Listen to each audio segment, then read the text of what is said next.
Bon, bah, je préviens tout de suite. À partir de cette partie-là, c'est vraiment dégueulasse. Voilà. Parce que ce qu'ils ont fait, j'ai presque envie de gerber, quoi. Et pourquoi je peux me permettre de voir ce qui se passe, putain. Oh là là. Bon, bah, préparez-vous à ce qui va se passer et vous n'êtes vraiment pas prêts. Pourquoi ils font ça, quelque chose d'araignée, si les gestions terrestres, c'est dégueulasse. Enfin bref. Tristan et Robinson, les deux sont réveillés, mais Robinson était, pour ainsi dire, encore avec la bouteille dure. Ainsi, il montra directement à Tristan qui c'est le patron. Et avec sa bouteille, il lui montra directement et lui conseilla de tout boire le plus vite possible. Il lui fit comprendre qu'il devait le faire. Tristan, encore un peu dans les vapes, dû à ce qu'il aurait arrivé hier soir et n'entendant rien à part la douce voix de son ami, accepta et but du coup dans la dure bouteille de son ami. Ainsi, son ami lui demanda d'autres choses, qui alla à ce niveau-là, de tout boire, d'essayer de finir au plus vite, ou d'essayer de ne plus la remplir. Évidemment, Tristan utilisa le robinet qui lui appartenait pour le faire. Et les deux amis remplirent les bouteilles de l'autre et but toutes les élixirs qui en sortaient. Ils s'amusaient, ces deux zigotos. Et même personne ne pouvait les entendre. Ça, ils ne faisaient pas vraiment trop de bruit. À l'heure actuelle, ils ne faisaient que boire. Enfin, jusqu'à ce que ils sentent que ils pouvaient peut-être aller plus loin, encore une fois. Mais non, ils s'en refusaient. Il était finalement mieux, en soi, pour eux, qu'ils ne puissent que boire. Car pour eux, actuellement, l'un trouvait que c'était plus facile pour le soumettre à cette idée. Et l'autre était toujours dans les vapes et ne pouvait pas faire autre chose. Ce serait considéré comme du viol. Et oui, mais du coup, actuellement, les deux s'amusaient ensemble. Donc, au final, est-ce que l'un pouvait vraiment avoir peur de ce que ça allait impliquer? Non. Mais il lui demandait parfois quelques questions, par-ci par-là, pour savoir ce que lui-même en pensait. Et l'ami dans les vapes, Tristan, ne savait pas quoi dire. Il était toujours un peu, oh, je sais pas, peut-être. Si tu le dis, je te crois. Je le serai pour toi. Alors, il lui demanda est-ce qu'il avait aimé être enfermé dans le placard. Il lui disait oh oui, c'était bon. Et il lui dit qu'en penses-tu maintenant de ma bouteille? Oh oui, elle est bonne. Ils étaient tous les deux en train de rigoler et de s'amuser avec ça. Il semblait qu'il y avait une source éternelle de lait dans cette bouteille.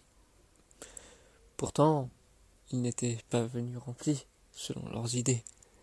Les bouteilles étaient pourtant bien déjà vides, comme leur esprit quand il était temps de dormir.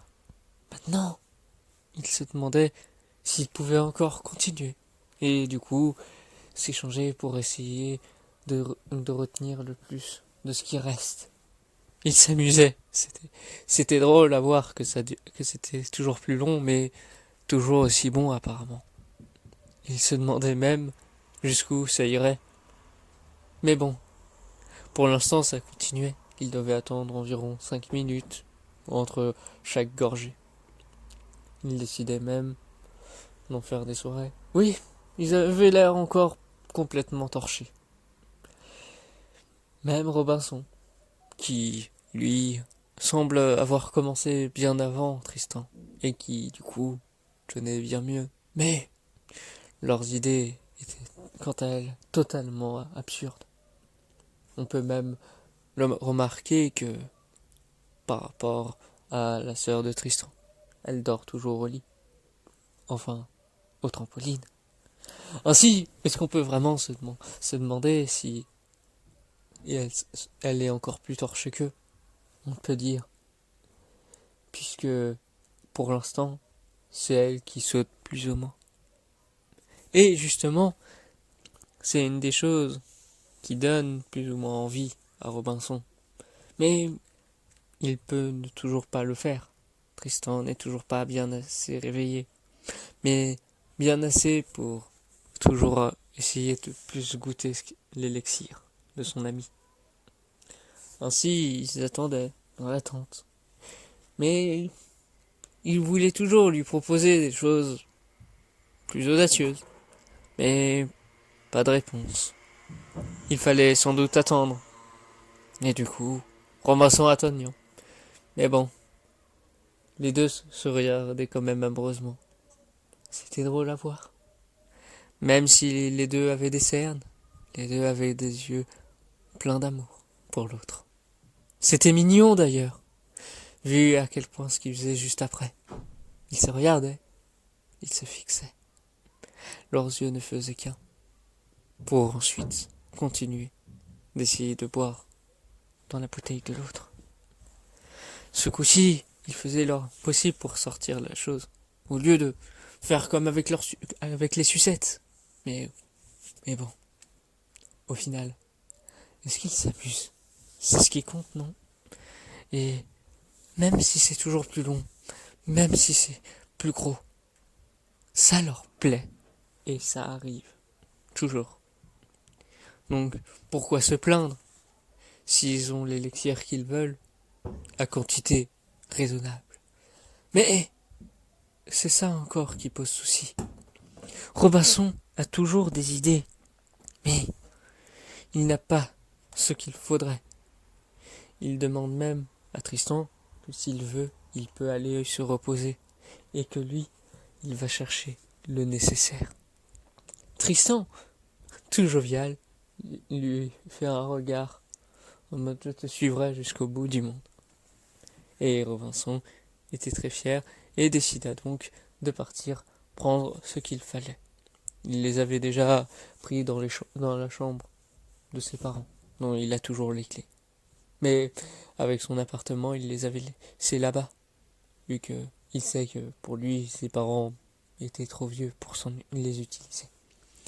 Ainsi, il prend les outils qu'il fallait et revient comme il peut, aller chercher et prendre les objets pour les montrer à Tristan. C'était excellent pour eux deux. Les vêtements leur allaient très bien, mais les serraient pas mal, et même l'un des deux ne commençait à plus pouvoir bouger au fur et à mesure d'être habillé par ces vêtements si étranges. C'est parti. Je pense que vous voyez déjà ce que c'est qu'ils s'habillent. Hein. Oui, c'est toujours plus dégueulasse. Hein. J'ai prévenu et oui, c'est fait exprès que ça tourne en rond. Donc, ne demandez pas pourquoi. Hein. C'est pour le cercle vertueux de ce qui leur arrive. Et oui, c'est toujours aussi... voilà. Ça sera toujours pire, hein. Préparez-vous. Hein. Et non, ça ne sera qu'entre deux pour que la personne soit rassurée. Clin d'œil.